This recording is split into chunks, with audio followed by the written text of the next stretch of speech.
बिस्मिल्लाहिर्रहमानिर्रहीम। अस्सलामुअलैकुम। इस वीडियो में हम मालूमात हासिल करेंगे कि फ़्यूचर इंडेफिनिट टेंस के पैसिवाइज कैसे बनाते हैं। तो चलिए शुरुआत करते हैं। सबसे पहले हम सब्जेक्ट को लिखेंगे। ये सब्जेक्ट वही है जो एक्टिव वॉइस सेंटेंस में ऑब्जेक्ट की प्लेस पर था, लेकिन जब हम सेंटेंस को पैसिवाइज फॉर्म में लिखते हैं तो ऑब्जेक्ट को हम सब्जेक्ट की प्लेस पर लिख देते हैं और इसमें हेल्पिंग वर्ब विल बी और शैल बी इस्तेमाल करते हैं, जबकि इसके बाद वर्ब की third form past participle form लगाते हैं। और ये बात भी अच्छी तरह ज़हन नशीन कर लें कि पैसिवाइज सेंटेंसेस में हमेशा वर्ब की थर्ड फॉर्म हम लगाते हैं। और अगर सेंटेंस में सब्जेक्ट दिया हो फाइल, तो उसको जब हम ऑब्जेक्ट की प्लेस पर लिखते हैं तो ऑब्जेक्टिव फॉर्म में लिखते हैं और उससे पहले बाई लगाते हैं। तो चलिए अपनी इस बात को एग्ज़ाम्पल्स के साथ क्लियर करते हैं। फर्स्ट सेंटेंस है ही विल ईट एप्पल्स। ये फ्यूचर इंडेफिनिट टेंस का एक्टिव वॉइस सेंटेंस है। He will eat apples. इसको जब हम पैसिवाइज फॉर्म में चेंज करेंगे तो ही की प्लेस पर एप्पल्स आ जाएगा। Apples will be eaten by him. Third sentence है दे विल सॉल्व सम्स। वो सवालात हल करेंगे। ये एक्टिव वॉइस सेंटेंस है। इसको जब हम पैसिवाइज फॉर्म में तब्दील करते हैं तो यूँ इसको लिखते हैं sums will be solved by them. We shall buy vegetables. ये एक्टिव वॉइस सेंटेंस है, तो पैसिवाइज फॉर्म में यूँ होगा vegetables will be bought by us. Boys will play hockey. Hockey will be played by boys. Interrogative sentences. अगर future indefinite tense के sentences interrogative form में हो तो पैसिवाइज फॉर्म में चेंज करते वक्त विल और शैल उसको सेंटेंस के शुरू में लिखते हैं। For example shall be by vegetables.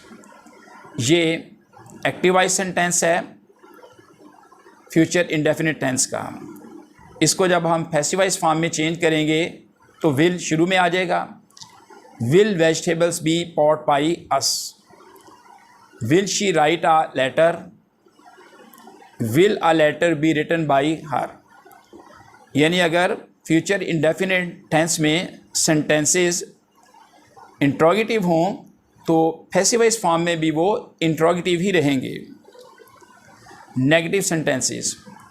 अगर फ्यूचर इंडेफिनिट टेंस के सेंटेंसेस नेगेटिव फॉर्म में हो तो उनको पैसिवाइज फॉर्म में चेंज करते वक्त हम सब्जेक्ट के बाद ये जो एक्टिव वॉइस सेंटेंस में ऑब्जेक्ट था तो इसके बाद क्या लगाएंगे विल नॉट और शैल नॉट, और उसके बाद वर्ब की थर्ड फॉर्म लगाएंगे।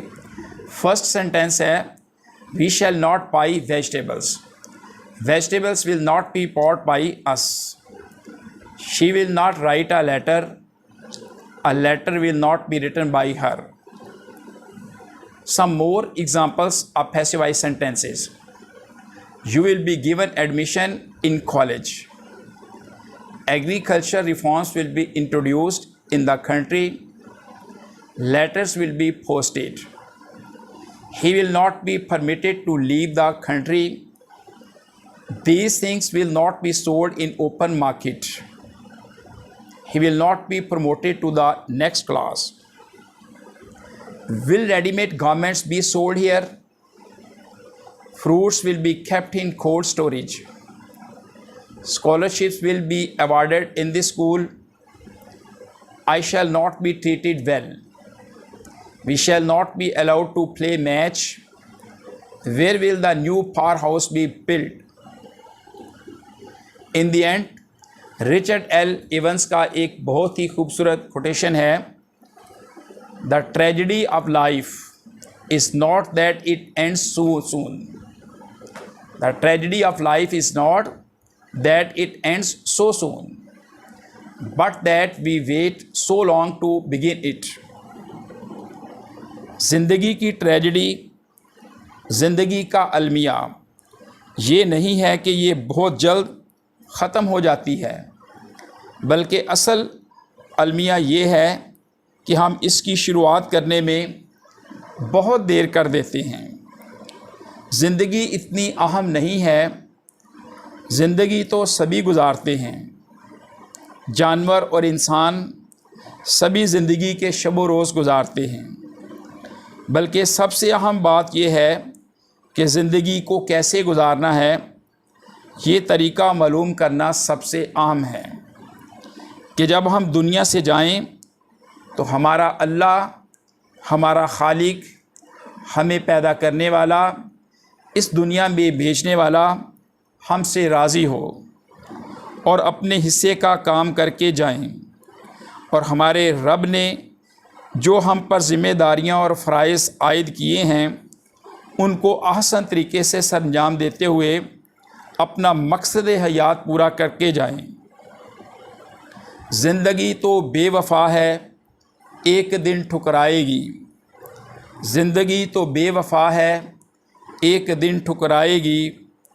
मौत महबूबा है, साथ लेकर जाएगी।